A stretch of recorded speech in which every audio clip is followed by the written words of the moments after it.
the first time I was genuinely ashamed of myself, and I think my parents were as well. There was 3 months probably at home where we didn't really speak. All right. Do you want to introduce yourself? Yeah, I can introduce myself. My name is Ron Shell. And I just moved back after 5 years in the US, split between New York and Denver, helping start, run and grow sports betting startup business there called PointsBet, which also exists in Australia. And I was the first employee there about 7 years ago. In the US, I was the senior vice president of customer and insights. So I ran all of our retention marketing and any customer related department. So from the start of a customer being acquired throughout their whole life cycle with PointsBet. So around 7 or 8 departments. And after 7 years working at a startup pace for that whole time, decided to take some time off and move back to Australia, which is home, a couple of months ago. To start the next chapter. To start the next chapter, yeah. And use a lot of what I've learned in the previous chapter to start a different chapter where, once again, probably focus on smaller businesses growing things from the ground up rather than necessarily using that to go back into the large corporate world. Okay, so let's go back to how you grew up. How I grew up. So I was born in Israel, which is where my parents met. They're Eastern European, dad Russian, mum Romanian. They met there just after the army. And I think that also influenced them. Going to the army influenced them to make a decision that when they did have a child, they didn't want that child to go to the army as well, because there is conscription in Israel. So we moved. I didn't have a huge influence on the decision, but our family moved when I was 1.5 years old, so in 1991, to Melbourne, which was actually, I found out, Australia was their second choice after Canada. So Canada was the first choice. They got knocked back or something happened, and then Australia accepted them. So they moved as pretty poor immigrants straight to Melbourne.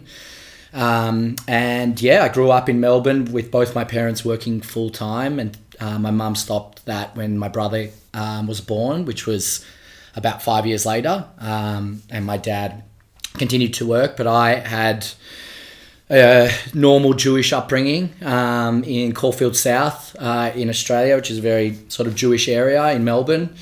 And I went to a few different schools growing up. That'd probably be the most notable part, is that my parents kept moving me schools to try challenge me when I was growing up, because they thought I was a little child genius. They've probably been proven wrong since then, but they wanted to keep moving me schools so that I could actually work with kids 2 or 3 years older than me.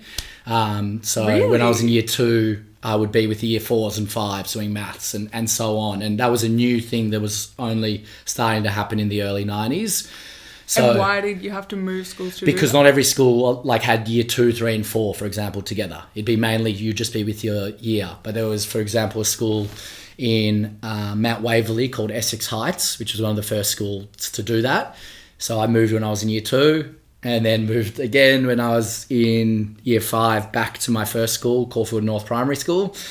Then went to Bialik Jewish School, and then Melbourne High, which is a public school but a selective entry school. And that was probably, one of those 4 years definitely shaped who I am today, moving from, a private Jewish school to a public school where you literally meet everyone from every single part of Melbourne and every single type of culture. So... And how did you feel about the move? Well, I never wanted to move at any point. I was always happy with where I was and comfortable, but I always was open to new things and obviously trusted that my parents had my best interests at heart. And the hardest one was definitely from year 8 to year 9 in Melbourne High School, because I was pretty comfortable at Bialik, but it seemed like a really strong school, and I said I'd try it for a year, and I'm always open to new possibilities. And I look back now, and my life and my personality and who I am would be very different if I didn't do that. And I'd probably definitely wouldn't be sitting here today or maybe be as open to a lot of the things that I've done over the last 10, 15 years if I didn't go to a school that embraced such different cultures and different people. Really? Yeah.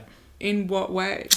In that, I mean, everyone's welcome. Obviously, in a Jewish school, you got to be Jewish. In Melbourne High, there was every religion, and it was predominantly people from Asia or the subcontinent. And most people were brought in for their academic prowess. You had to sit an entrance exam, but some for being amazing in the music or sport field or other fields. And you just get exposed to some incredible people who also grew up in different levels of socio-economic areas, because it is a public school, so it has very low funding. But then so people really are accepted from nearly every school in the wider Melbourne area. So you just get exposed to just amazing different people. You know, this is just a side note, but in the UK, public school, and it used to be here, public school means private school, so it's it's confusing. Okay, government school. Government school. Let's call it that moving forward. State school. Yeah. No, this is just me and the whole country. Yeah. Anyway, so, but what do you think would have happened if you'd stayed at Biarritz? Nothing like, drastic, except I think it would have taken me much longer time to branch out and potentially travel the world as much as I did, or take risks as much as I have, because I would have been quite settled. You have like the same friends, you all live in the same 4 or 5 suburbs or neighborhoods. And while a lot of people that I'm still friends with, let's call it from the Jewish community, have branched out, a lot haven't as well. That's just the reality of it. They're very comfortable in this life that's semi-predetermined when you just grow up in the same area, and there is a bit of that sheep or herd mentality. While leaving that, suddenly I had like all of these possibilities and friends, especially that I would have never met before, and they were from 50 suburbs, not from 5. And they had a completely different way of thinking about life, and their parents had different values and things that they taught them, and they had different interests. So it just meant I was exposed to that much earlier than I would have been if I'd stayed at a Jewish school throughout my whole high school years. And maybe by university, that's where I would have got the exposure. But I essentially got it 4 years earlier, and also to such a diverse group, which is what a selective school like that does. Because even some other schools, usually most people come from roughly the same areas. So that's the benefit I think I got from Melbourne High, and it just opened me up to the fascination I had with traveling and different cultures, and wanting to understand how different and why people were different, and knowing that I couldn't just do that in Melbourne by staying here. So when did you start pursuing that? When I was 17 or finishing high school, was my first overseas trip without my family, which was to Israel, doing with birthright, and then I stayed another 5 weeks. So you get the 10 days that the Israeli government pays for. Did another 5 weeks there, so that was my first trip, and then a few months later went to Thailand. Obviously a very great cultural learnings there, but with my high school friends. And then from there it became an obsession really to use any spare time between university holidays or starting new jobs to go and explore different parts of the world. But yeah, just at the end of year 12 when I was 17 is when it all started. And what's your approach? Are you just like, I want to see this new place, I'm just going to turn up and figure it out when I get there? I think my approach was firstly to, I guess at the start it'd be different to now. It would be finding other people and understanding where they were interested in going and wanting to tag along, because I didn't want to travel on my own. So Israel, you found other people? Yeah, there was other people. There was like 3 or 4 high school friends from Melbourne High, and then a few other people that I knew. Amazing. Who were all doing that. And so that started that. And then Thailand, like a bunch of us had heard other people going to Southeast Asia and going to Thailand. And obviously back when you're 18, or you have different priorities than when you're 32, and sort of places that are, good for partying as well were a consideration, which is less important sort of these days. But I guess as well becomes a bit of a snowball effect, because if you haven't been to somewhere that's so culturally different, you don't know what to expect. But once you go there, and if you enjoy how different it is to being in a great country, in a great city like Melbourne, you start to get fascinated by, okay, well, Thailand was so different. That means that all these other places I haven't been to will be different as well. And there's so much to learn and do with different cultures. So I think what I would do, I do like to plan, let's call it 60%. So do a bit of research before about where's good to go and try hit as many places as possible, but also leave as much time open to learn from the locals or from other travelers about where you should go. And I think I sort of have changed that a bit, let's call it over 10, 12 years, in that now the way I like to explore different places is to pick a few signposted dates where I need to be somewhere. And that sort of dictates that you need to travel close to there or find a flight that gets you there, but you leave open a lot of the time before with a rough idea. But I feel like once you immerse yourself in a culture and start to speak to locals or even just get there, your priorities might change about what you're interested in, and you might hear about things and places that you could just never explore on the internet or from other people that have visited. So that's sort of how I like to do it now, is do a bit of research before, have a few locked in things, and then leave the rest open for when you're exploring over there. And okay, so we'll get into these 3 defining moments of your life, but I just want to ask, so I'm assuming your parents started doing, like, having arrived as immigrants with not much, they started doing well for themselves. Yeah. To be able to send you to a private school. Yeah, they did, but they also worked their asses off. Like, they would have gone from poor to middle class over a 15-year period, which I'm forever indebted to them for. And they always, they sacrificed so much to get me to a point, and they didn't have any connections here. It was literally just pure hard work. But they got to a point where we were comfortable, let's call it lower middle class, but they would spend every, dollar potentially that they'd saved on their 2 kids, myself and my brother, who's 6.5 years younger than me, to try set us up for the very best future ever. They're like, we sacrificed and moved away from our families in Israel purely for our children. We're going to continue that. And it's an amazing what they've been able to do, and how I barely remember the times that we were living in poor places where there was rats and cockroaches everywhere, because we were. Where my memory gets strongest is when I'm sort of 8 years old and onwards, and we were living in okay places from there. So it's amazing how much sacrifice immigrants like them and my parents did. And I truly wouldn't be able to do anything I would today without them giving up so much. What were they doing for work? So they were both in IT, which is very common coming from Israel. Dad was more in program management and project management, I should say, around IT systems. And Mum was actually an engineer. And like I said, she stopped working when my brother was born to be a stay-at-home mum, and Dad continued in that field and rose up to then become a consultant of his own across many different companies when they had huge IT transformational projects to do, like moving from one set of software to another across tens of thousands of people and things like that. So both in IT. And what was it that they wanted for you? Or what were the values they instilled in you? They just wanted me to not have their lives, I guess, and to, have a life where I can do and achieve everything that I want and travel. They were big into travel as well.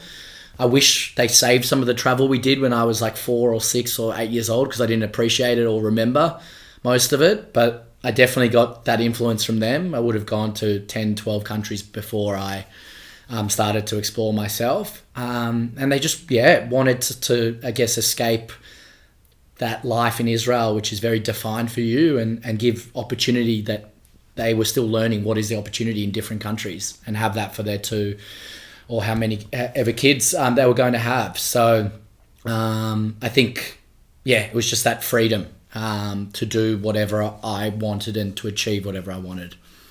Amazing. Yeah. Okay, so first moment? Yeah, I think, thinking about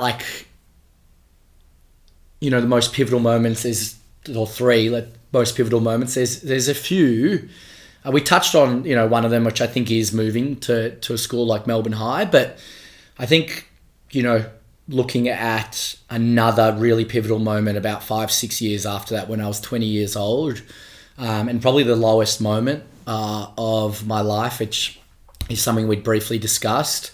It happened in May of 2010, and the long story short was I got a DUI for driving under the influence of alcohol. I won't go into the details of the story too specifically, but essentially I was caught drink driving about 5 a.m. on a Friday morning, and it was a harrowing experience, and especially for my family, who are quite conservative, and they are very health conscious and very they're anti sort of alcohol and that whole thing that comes with it, and also we're relatively strict, not over the top, but we're always making sure studying, and there were clear rules. So for their eldest son to be caught drink driving, which is obviously very embarrassing and a really tough moment, and then I lost my license for 17 months as well, after I'd just gotten it like a year and a half before, and everyone knew, and it was one of those moments where it was defining in multiple ways for me. Firstly, it was the first time I was genuinely ashamed of myself, and I think my parents were as well. There was 3 months probably at home where we didn't really speak, or if we did, it was very brief, necessity-based conversation. So you were living at home at this point? I was living at home at this point, and then even your friends and everyone else finding out. Obviously your close friends and everyone support you, but they find it funny in quotation marks in a way of like what sort of happened, but obviously terrible. And I really struggled to speak about it for a while because I didn't want to, but then I realized I had to own up to the mistake. And I think the reason why it was so pivotal for me was it taught me a few key things, and it also gave me a new, perspective. I think when you're 20 years old as a guy, you do feel pretty invincible, and your whole life's ahead of you, and you think nothing bad's going to happen, especially if nothing too bad has. But it taught me, that I have to take responsibility for my actions. Like, without going into detail, there were things no good excuses or anything, but at 20, when you're really, as a man, it takes a long time to mature. And you can think I'm such a good person normally, and, I know other people are doing it. You have all these different excuses, but I realized none of that matters. I made a terrible mistake. I endangered potentially other people and myself, more importantly, other people. And I took full responsibility for that. And I also took full responsibility for the punishment, which meant for a year and a half, I didn't have my freedom to be able to drive and to go everywhere like I was for the last year and a half. And then it also made me realize how lucky I was to make a mistake like that, and also have the judge not give me a criminal record, which meant it wasn't going to impact my employment from there, which was obviously a massive concern for myself and my parents. And he did that based on 3 character witnesses records that were written about my character, and also the fact that my parents were there, how I spoke on the day, and he decided not to give a criminal record, which made me realize as well how lucky I am, because there were some people that might not be as fortunate, and that how I cannot waste both that opportunity and understanding how one misstep can have an impact on the rest of your life, and how I can come back and recover from this. Were you with other friends on the night? I was earlier in the night, but I was just taking a friend home when I was caught. So, yeah. Did you have to change the way you were socializing or think about, or it wasn't like a cultural issue, it was more just one decision on your part? I think it was a one-off decision, which at the start you feel unlucky, but like I said, I quickly turned that thought from, no, I'm not unlucky, I've made a mistake and I deserve the punishment. That's just how the world should work. But no, it wasn't a cultural, I wasn't hanging out with the wrong circles or anything. There were stories, like I said, and, I've been pretty vocal, and obviously to people when they're in this, a similar situation, or I'm around people now when they're like, oh, I drove, but, and I'm always pushing them to make the right decision. But it wasn't like I was heavily influenced by the people around me. It was just a very, very, very poor judgment call at the time. And what about your relationship with the friend? It's fine. It's not their fault. That's, I guess, what I learned to deal with is it's very easy in any situation where you feel slighted or slightly unjust to blame it on the world, when really, there is unlucky situations. This wasn't one of them, where I think you just put yourself in the position with your values and your actions that you make your own luck, and that you essentially, in a roundabout way, get what you deserve to an extent. Now, there's clear examples of that perhaps not happening in the world and can be uncruel and just, but this wasn't one of them, and I made sure to tell myself that and treat it like that. And then use that as a springboard, I guess, to be like, okay, well, here's a defining moment in your life that everyone knows about that really disappointed your parents, your friends, yourself, but you can't change it, and you got a punishment, and it could have impacted your life so much worse. And it didn't. And you were so, so lucky for that. So what are you going to do about that? How are you going to be from when you get your license back, and even from the time that the judge made the decision, how are you going to take this and just be a better version of yourself? And that's how I treated it. And it's really defined the way I look at any setbacks since then, and how you can keep moving forward.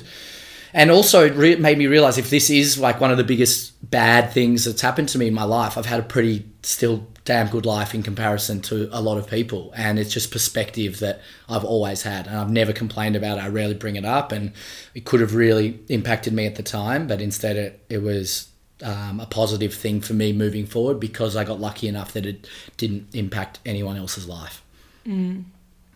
So how did you feel about that living in the US, where it's or at least when I lived there, it's way more lax, like people drink and drive, or people smoke weed and drive, and it's like pretty unlikely to get caught because it's just not the culture we have here?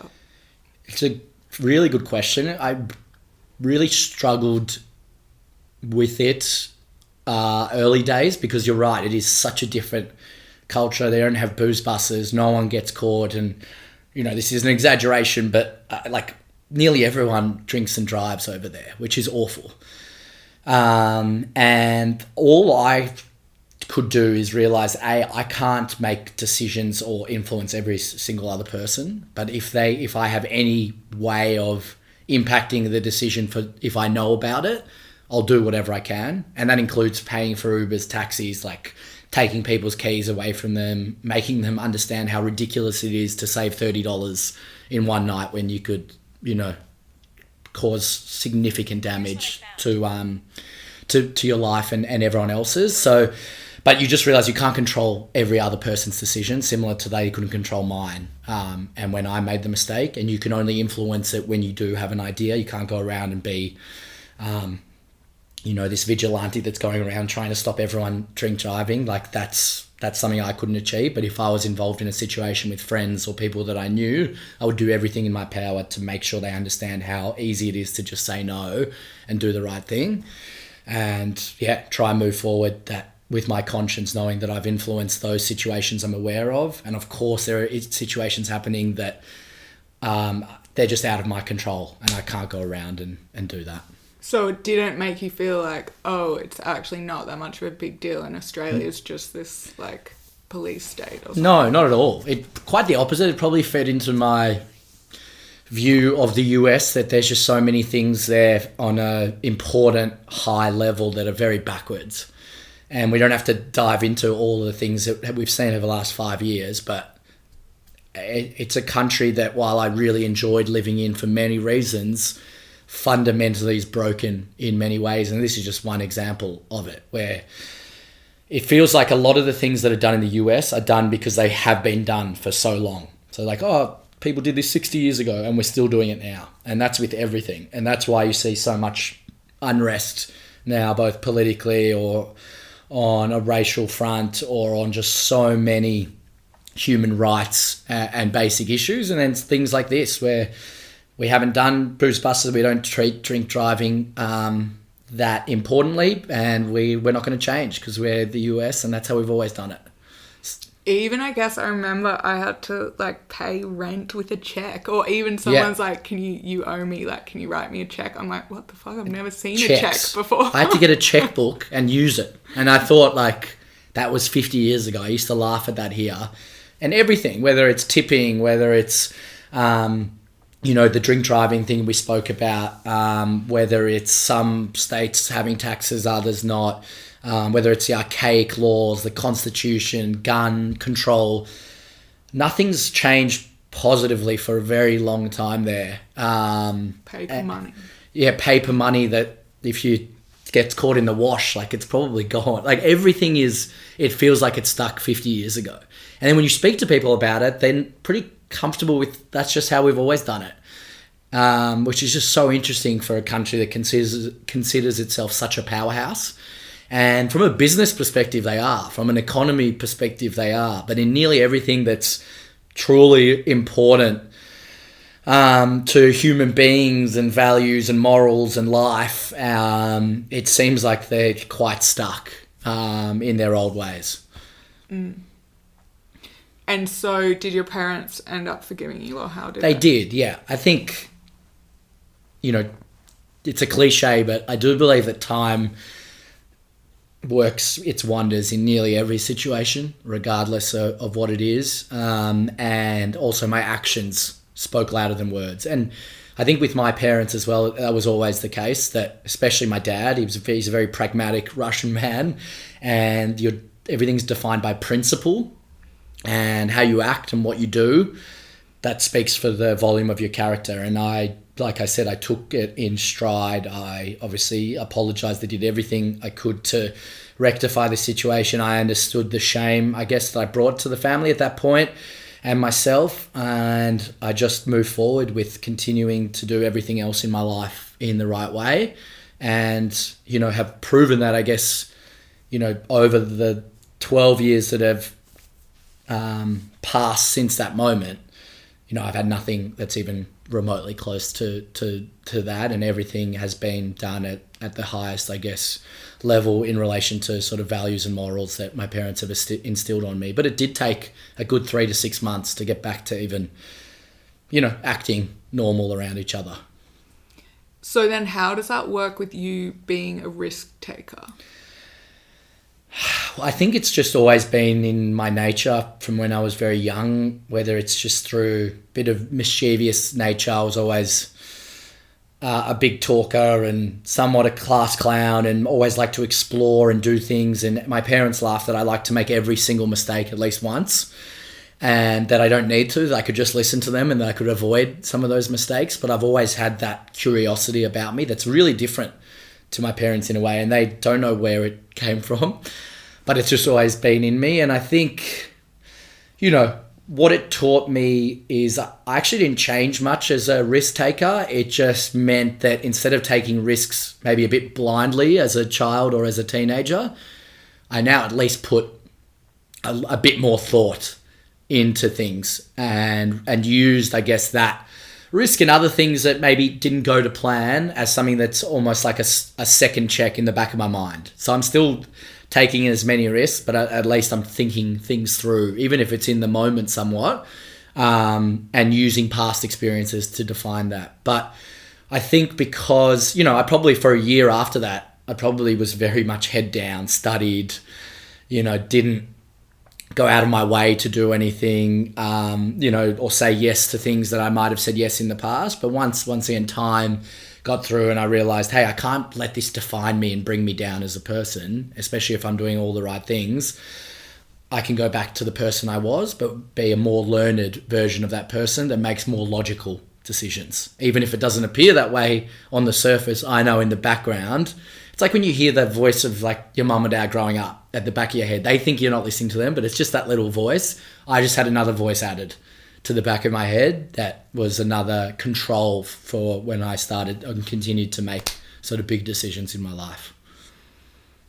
Okay, should we go to the next defining moment? Yeah. I think the next one for me was leaving my sort of cushy, let's call it, or safe, maybe not cushy, but safe job at one of the big four accounting firms, and to take a huge leap going to a completely unproven startup in a role that could last 3-6 months. I could be back on the streets, within 6 months. And to do that and go against the trend that was very obvious in the professional services world was a huge jump for me. I mean, pretty much nearly everyone who starts, and for clarity, I started as a auditor in the graduate program at Ernst & Young in 2015, I believe. And nearly everyone, no matter how much they're hating it, no matter how much they have different views from themselves, nearly everyone that starts there works at least 3 years, because that coincides with getting their CFA. And also, CA. Yeah, the CA, I should say. Yeah, CFA is American. No, CFA is the finance thing. Oh, the finance, yeah. Yeah. So CA, which is obviously then paid for as well. And it's sort of a milestone, I guess, on your resume to be anywhere for, let's call it 2-3 years, to also add the CA to your professional background. This is the accounting qualification. That's like the global one. Global, yeah. And so like people, even if they hated working at a place like EY or in a department like audit, nearly always saw out that 3.5 years. But after about 6 months, I just realized it wasn't for me. A lot of things didn't sit right with how I wanted to be. Mainly that it was just so defined how your career was going to grow. Like after 6 months or 12 months, you reach this. You always do this as a grad. You always stay back when the partner's there. All these rules, and a lot of them were just rules for the sake of rules and a very clear hierarchy when it didn't make sense. Like sometimes I'd have no work to do, and I was just sitting there because of these rules that the more senior person was in the room. And I'm like, so I'm just going to sit here for 3 hours and twiddle my thumbs. That didn't sit right with me, but also the fact that you just did, or at least I personally felt like such a number there, and that if I didn't work or they replaced me with another semi-intelligent person, nothing really changes in the business. And that wasn't inspiring to me. And what really stood out for me is in my first 3 months, I was very passionate. I was excited. It was my first full-time job. But first one in the career or the field that I'd studied in, because I did a Master's of Finance and a Bachelor of Commerce. What was the first job? First job after I did my Bachelor of Commerce, I did a year in marketing when I was 20, but I was too young. All my friends were still studying. It wasn't quite the job for me. I jumped in too early, and so I went back to study. Is that because you finished school early because you were skipping grade? I started early, and then I finished when I was 17, and I went straight to do this degree, and so I finished my bachelor degree at 20, and then went straight into working, which was it was good to get that experience, but it more taught me that I wasn't ready yet for a full-time responsibility. And I think that was also linked somewhat, it's hard to remember now, to the incident I spoke about as the first pivotal moment, because it was also during that time, maybe I felt like, hey, I really need to put my head down, get a job, like do all these things right.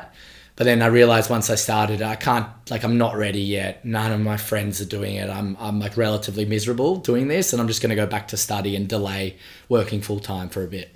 And was the work boring? Or? It was not too boring. I just like did my work very quickly, and then didn't have would honestly work 2 or 3 hours out of the 8 hours a day, and then just do everything else in between. I've always been very efficient, but if I'm passionate about something, I will work and dive into it and spend as much time possible doing that and want to be the very best. And I felt that happen there, and then fast forward 3 or 4 years later, I think 4 years later, it also happened at Ernst & Young, in that after 6 months, suddenly was like, I realized I'm not that passionate about it. I also think it didn't help the industry or the department I was in audit, in that it didn't feel logical that we were getting paid by the companies that we were auditing.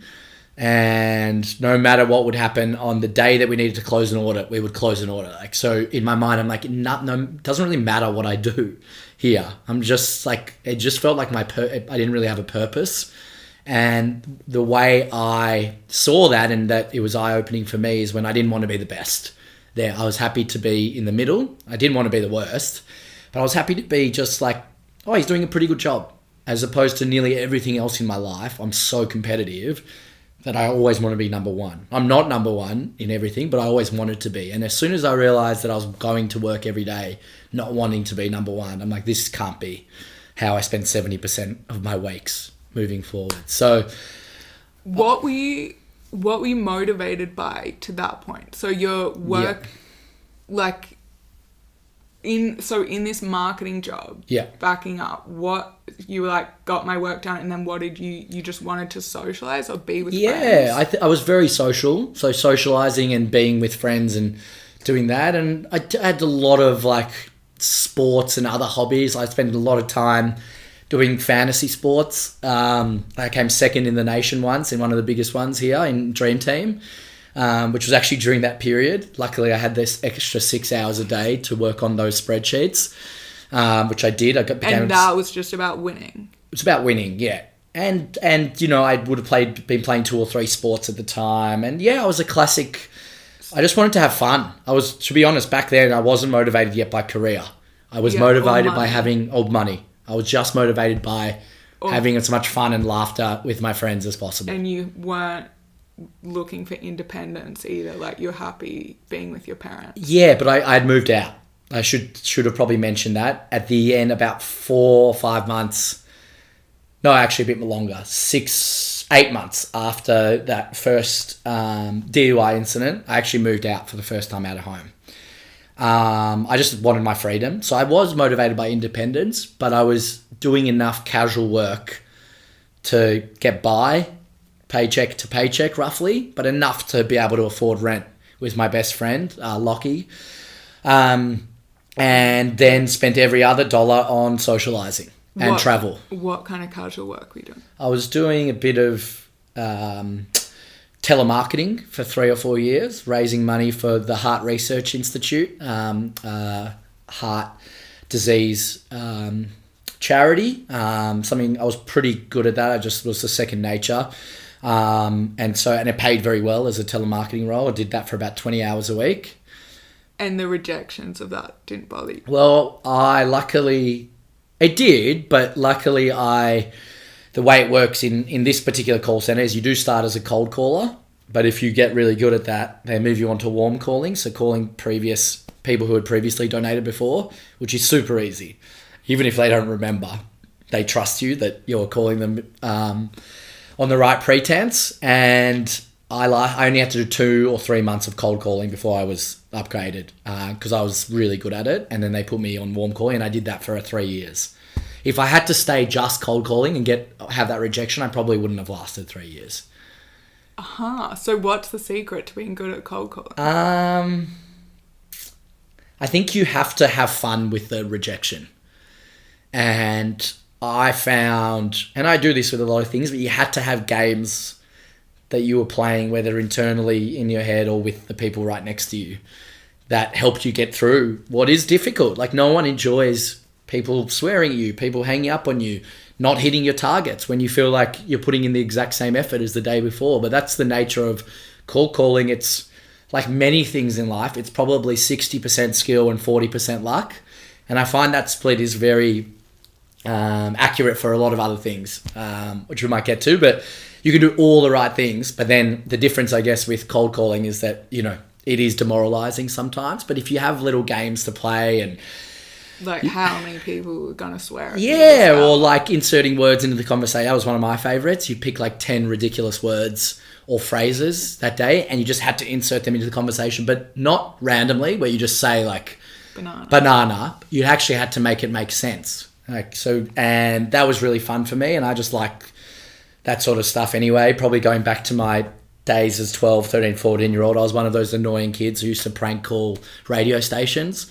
Obviously, struggling with maturity back then and to this day. Pretending to be...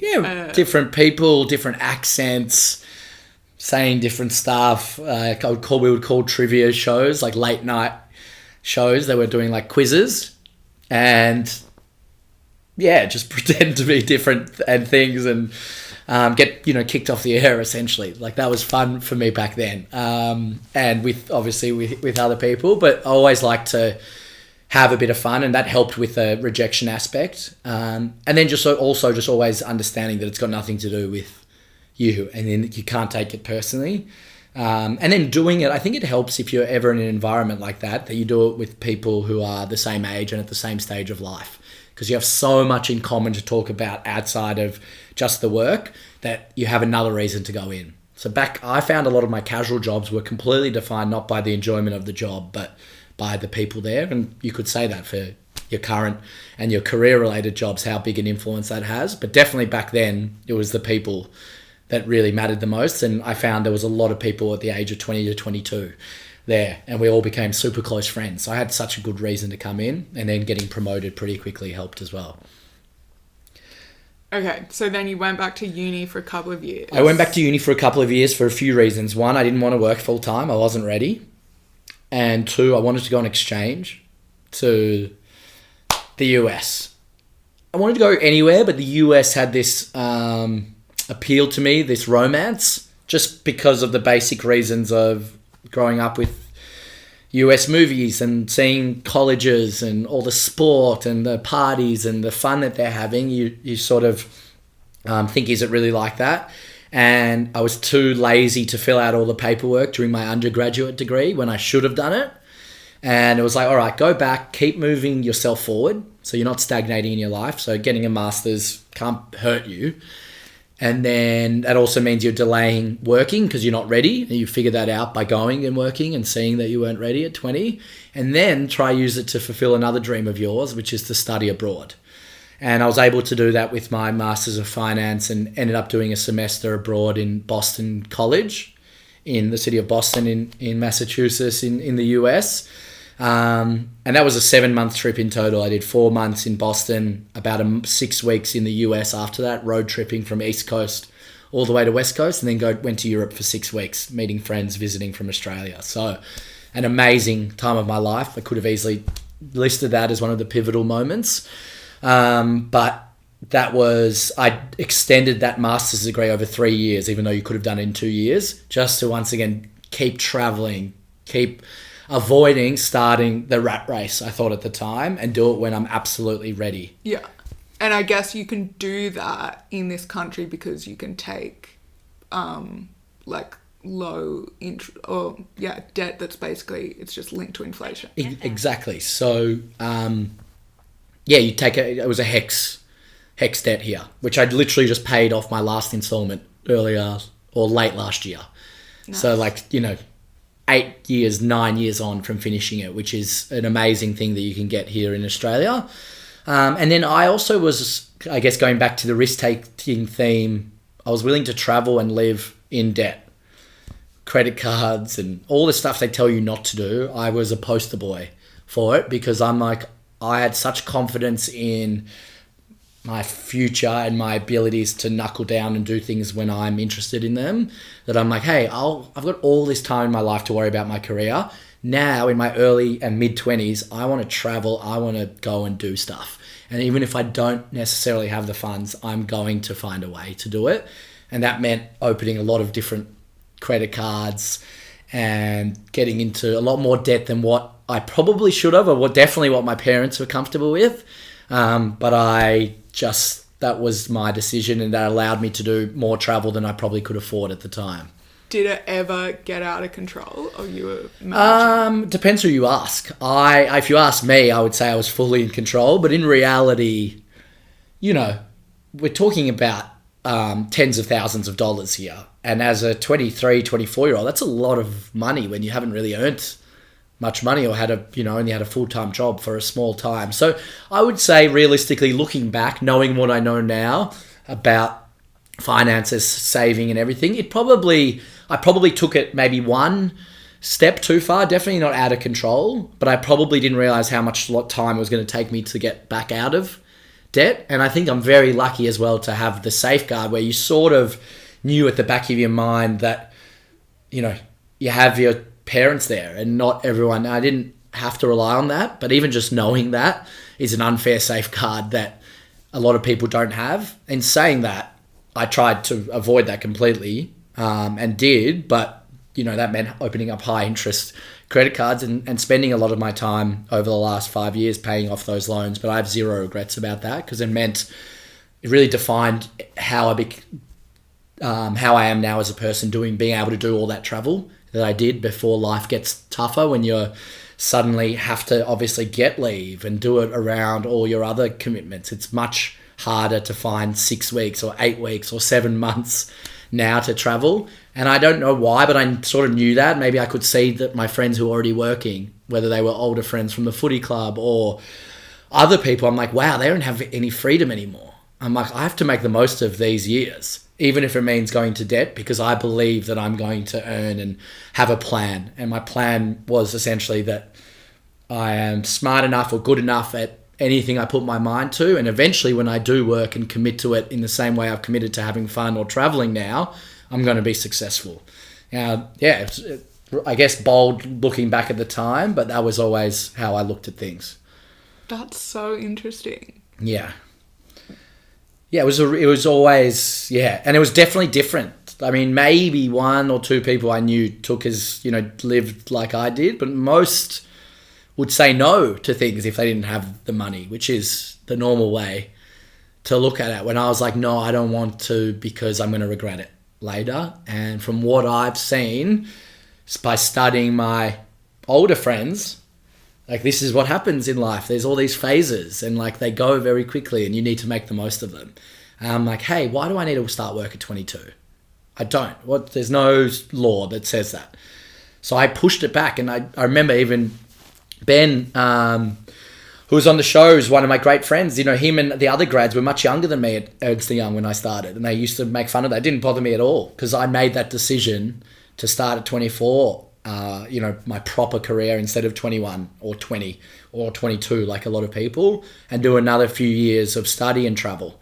And I was very comfortable with that. But it did get to a point where I'm like, well, you probably now need to start focusing on your career and start paying off the debt, and realizing you've been lucky enough to have these experiences already.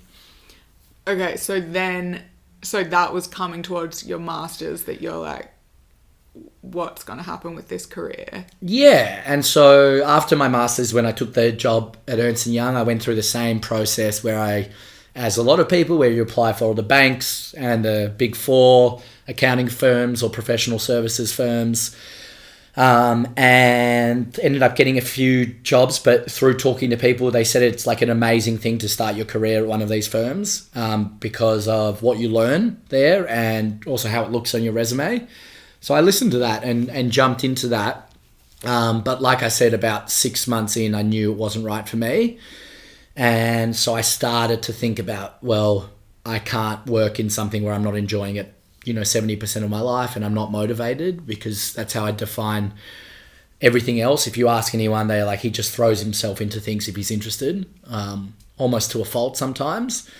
And in this case, I wasn't. And I'm like, for a few months, that was fun, because you have all this spare time. But then you're like waking up every day and you're like, wait, is this what I'm doing for the rest of my life? Going in and not being excited about at work and just sitting there and like, etc. And so then I started to think about what I wanted to do and what motivated me. And it was clear that I wanted to be more heavily involved in something and have a much larger influence in my role.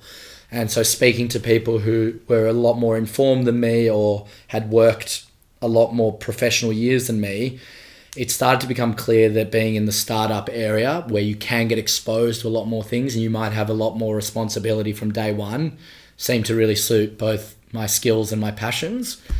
And I just called and spoke to as many people as possible, with both trying to get advice from them and explain to them my situation, but then also see if they knew people or themselves that were potentially looking for roles, or there were new companies that I could be involved in.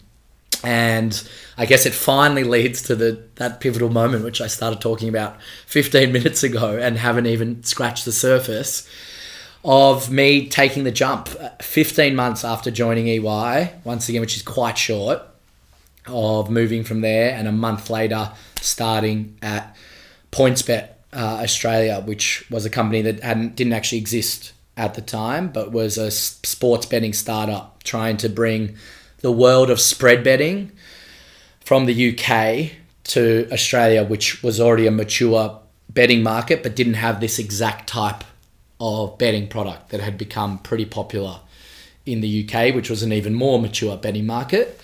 And I'd gotten that opportunity through connections and friends, which is obviously something my parents had instilled in me. They're like, you really need to use these wide social circles that you have, because we didn't have that benefit, and it's going to help your life. Like, we want you to work hard and study hard, but the biggest thing we didn't have is that foot in the door, or that handshake, or whatever it is, to help open those extra doors. And I was lucky enough to use the community I'd built through my football club, which was the alumni team of Melbourne High School, which is definitely a huge benefit of joining those type of sporting clubs, is the communities you can build there.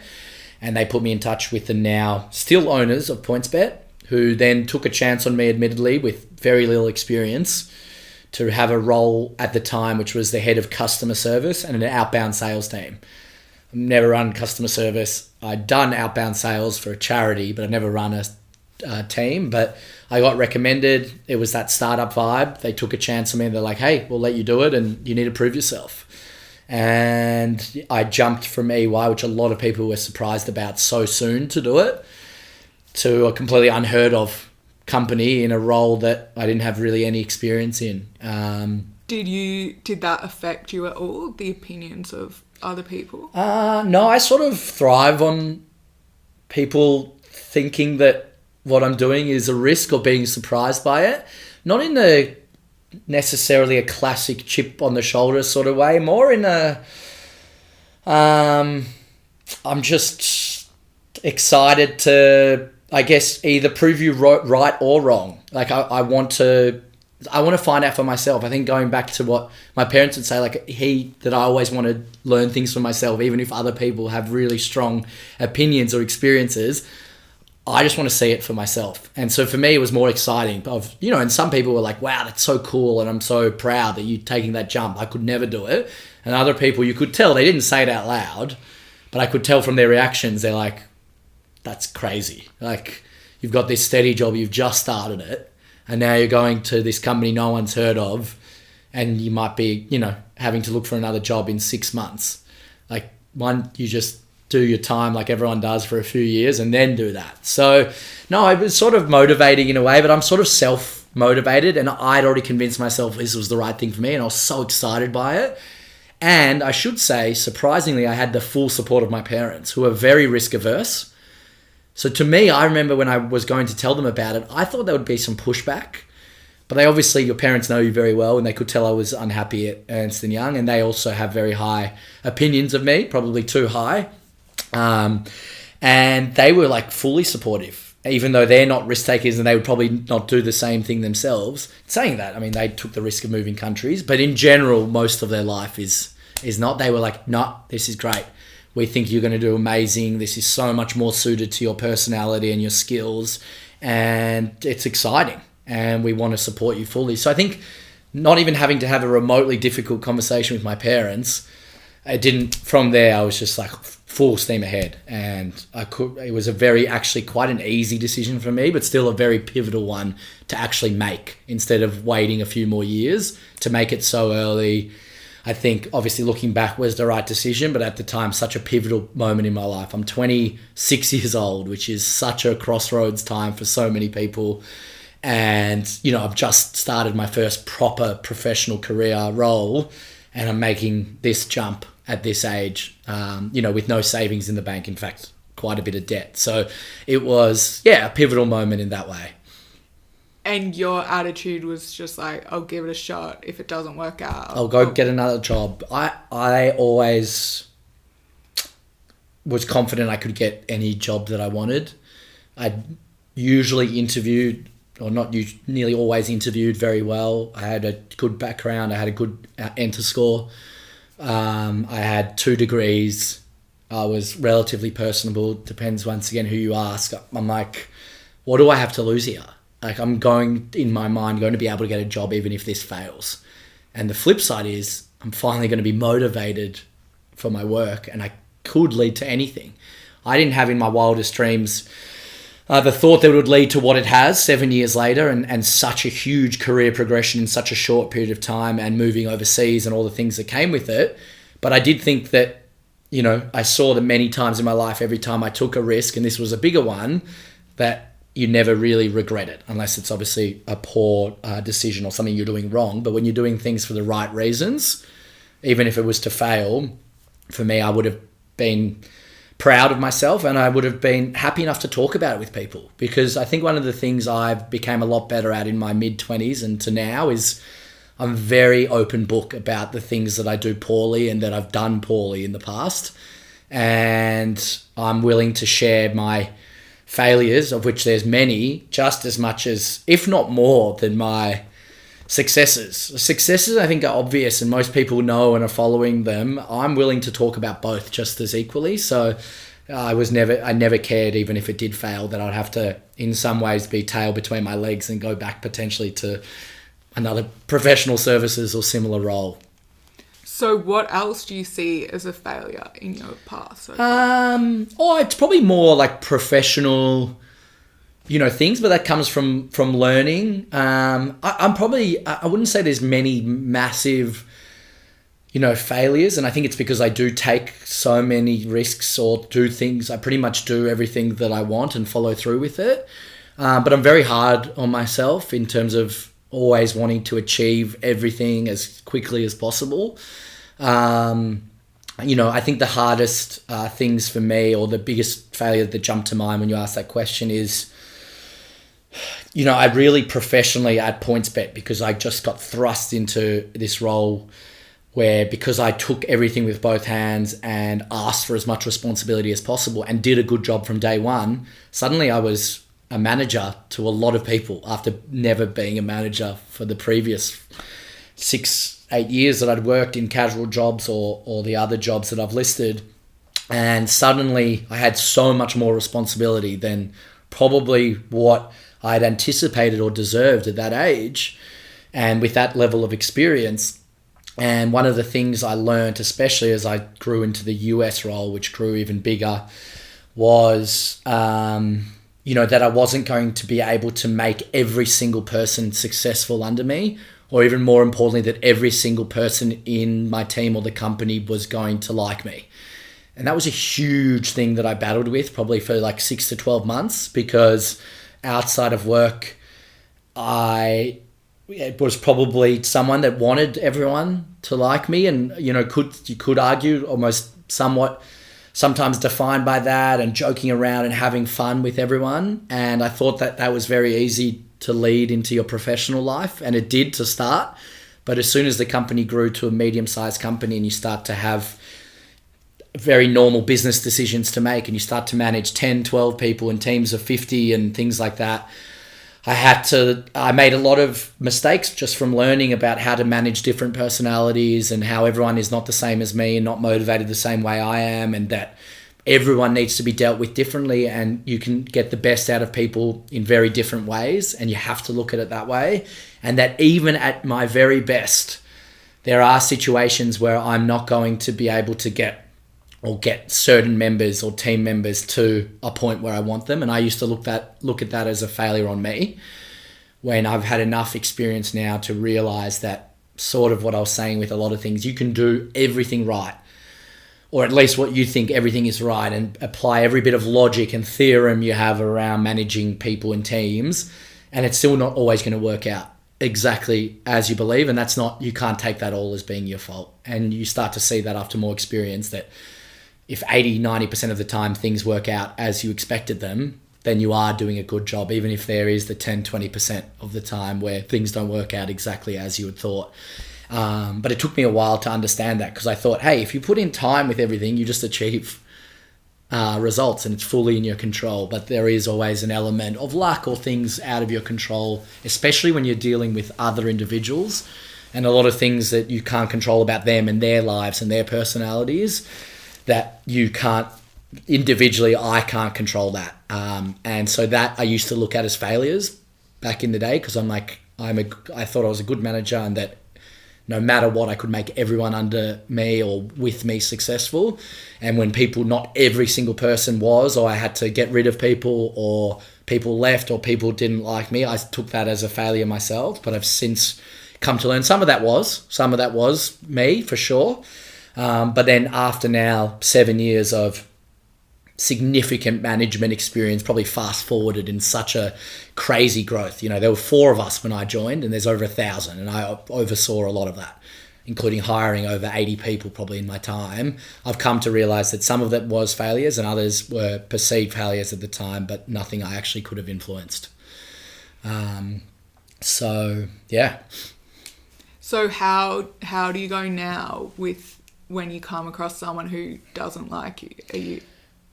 Because I'm guessing, are you one of these people who just default assumption is everyone likes me, or I can make everyone like me, and so then it's like heartbreaking if you can't? Yeah, I think to an extent. I think I now also am a bit more realistic in that I probably know going in that not every single person in the world is going to like me from the moment they meet me, or potentially ever. Maybe I didn't fully understand that 5, 6, 7 years ago, and while I do now, I think I'm a lot more comfortable with things now because I've learned that it's not about whether someone likes me or not. It's about whether I've done things the right way. And that's all I care about. And from there, I've seen that if you do that, actually 95, 98% of the time, people will like you because you're treating them with respect. You're being present. You're sympathetic. You're understanding. You're helpful. And all the things that I guess you'd want to be described as being a good human being. If you do that to people and do it in a positive nature, then of course, most people are going to like you. But if you start from the final bit or the solution or the outcome, which is I want everyone to like me, that's not going to work. But if you start from, well, what do I want my values to be that other people think about me, and the things that my parents instilled in me, and all of those things that I listed, and you do that, then you end up achieving the outcome. So I think it's more flipping it on its head and realizing it's not about people liking me, it's about doing things in the right way and seeing what happens from there. Yeah, because the thing is, you'll never find out how people feel. No, you don't. The only way you can is in their actions as well, especially when push comes to shove. Maybe that's the only time you can find how people truly think of you. And even then, you'll never know for sure outside of your closest and nearest and dearest. But once again, it's nowhere near as important to me. Of course I want, like anyone wants people to like them. Like it's a great feeling. Like anyone who says that they don't care about what people think is somewhat, in my opinion, lying, because even you mentioned it. You are, like, human beings are supposed to be around other human beings, and they enjoy being around positivity and all of these great emotions which are defined by how someone makes you feel when you're in their company. What's different is when people say, yeah, I don't care. I think that's somewhat a lie, but I'm not defined by it. That I can understand and agree. But of course, for me now, it's like, hey, I'm defined by how I feel as a human being every day. And after every situation, did I deal with that in the way that I am proud of? Then if I did, amazing. That's all I can ask for myself. And if I didn't, I need to rectify that. And that's how I live my life, because I still make mistakes and I still do things I'm, not proud of, nothing serious, but even maybe let your friends or family down. Everyone, well, maybe not everyone, but I certainly am not perfect. But if I do something like that now, where I feel I might have annoyed someone, hurt them, made them feel uncomfortable in a social situation, etc., any of those things, and I've identified that, I'll make sure now that I go and at least try to rectify that situation and own up to it. And that's probably a big change, I think, just comes with natural maturity over the last few years. Yeah. But you don't beat yourself up. You take the lesson and move forward. Exactly. Don't beat myself up, and just know as well that I guess what's really important to me is the people I respect and love the most. And I make sure that, like, I give a lot to my friendships, and I give, almost, I guess, maybe not what I expect in return, but I do. There's that level of, I guess, respect and love that I like to give, and it's important to me how my close friends feel to me, and I realize that I can't be thinking about what 350 or 1,000 people think about me, and I definitely don't sweat that day to day. And is that your approach with making content? Yeah, I'd say that. Firstly, I'm certainly not a content creator, but the content that I've ever created is I am happiest when I'm laughing. And I probably spent a majority of my life not taking things seriously enough. People would argue that's still the case, because I just love seeing other people laugh and being around laughter and being around funny people. I think it's the best possible feeling you can have as a human being. So when I make content, I pretty much do it as an escape from the real world and to have as much fun as possible, and really just to make my close friends laugh. And that's all I'm trying to achieve. Amazing. Yeah. Okay. Shall I ask you the last 3 questions? Or Yeah. is there anything else? Yep. No, I think I the last thing I'll say, and we certainly don't need to go into it because I've touched on it enough, but I think, and you're a testament to this, but there is nothing more pivotal or life-changing than getting out of your comfort zone and moving overseas, which is what I finally did 5 years ago with PointsBet in New York and Denver. And you just learn so much when you're away from the commitments that you got used to with your family, friends, and social circles that you grew up in. It's very easy to get into the same routine and the same life and thoughts. And I know, and this is not rocket science, and millions of people do this, but it was just such a pivotal thing to be able to live overseas in a completely different country, away from everyone, comfort zone, and to grow professionally and personally over the last 5 years. And I think it's also fast forwarded a lot of maturity and views on the world and on who I wanted to become, some of which I've touched on, over the last half an hour or so. So then coming back, do you struggle with that you're like, oh, I've taken this different path? Or you're just like, this is me? Yes and no. You can't help but obviously regress in a way to like trying to be part of the culture and the norms here. And, like everyone has moved on with a slightly different, I guess, stage of their life. Most people I know and I'm very close to are getting married, having kids, and relatively settled down by the normal sense of the word. In saying that, I don't feel like it's too different from what I want as well, and that I've just had these extra and different path to get there, and there's no right path, because I do think everyone is motivated very differently, and I was always motivated to go and explore what's out there and make that mistake and do this and do that, and that's not for everyone. Because along the way, there's so many things you have to do on your own, and you have to watch other people, achieve all of these life milestones that are typically defined as being successful, that you're not achieving, and be okay with that. And I think everyone needs to make that decision for myself. And I have really actually enjoyed the stability, even over the last 2.5 months, of seeing other people's lives and the happiness they've gotten from that stability as well. And that's something within reason and within my personality and dreams that I want to achieve as well. It's just a slightly different balance, going from this fantasy world, let's call it, of living overseas, to still doing a lot of the things that I really enjoy and the risk taking and defining this next chapter, but maybe adding a tiny bit more of that stability into this next period as well. Okay, so last 3 questions. Yep. 1, what do you do to stay grounded? Great question. And probably one that's been top of mind for me, especially since I've returned from the US.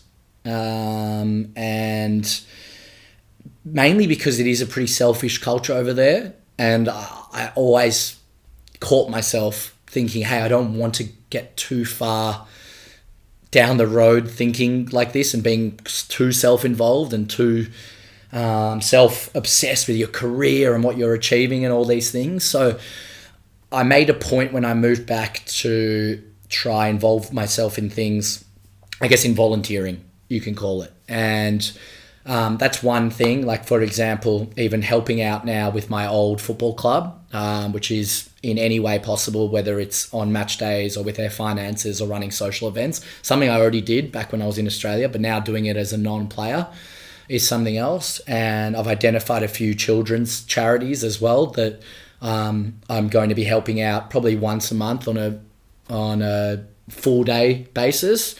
And it sort of leads to the second point, which is around kids and children. I've always really enjoyed spending time with kids. I think they ground me the most out of anything in my life, is that when I am with either my friends' kids or anyone's, you realize how we overcomplicate things too much. And it used to be as simple as what am I going to play next, and how am I going to get my next fix to smile, and I'm hungry, that's why I'm sad, or I'm tired and that's why I'm sad. It was that simple, and it sort of is still that simple. You ask, if you're hungry and tired, you're going to be a bit annoyed and sad. What is the next fun thing you want to do? We just have all these other complex things that life throw at us, but being around children and how it makes their parents and those families feel is amazing for me to see, and just warms my heart. So spending as much time with my friends' new kids and even families that have kids is something I've always done, whether that's babysitting or just going over and being part of, and now just being involved in a few volunteering things, so that I always am grateful for everything that I have. Okay. What is the book that's had the biggest impact on your life? Wow.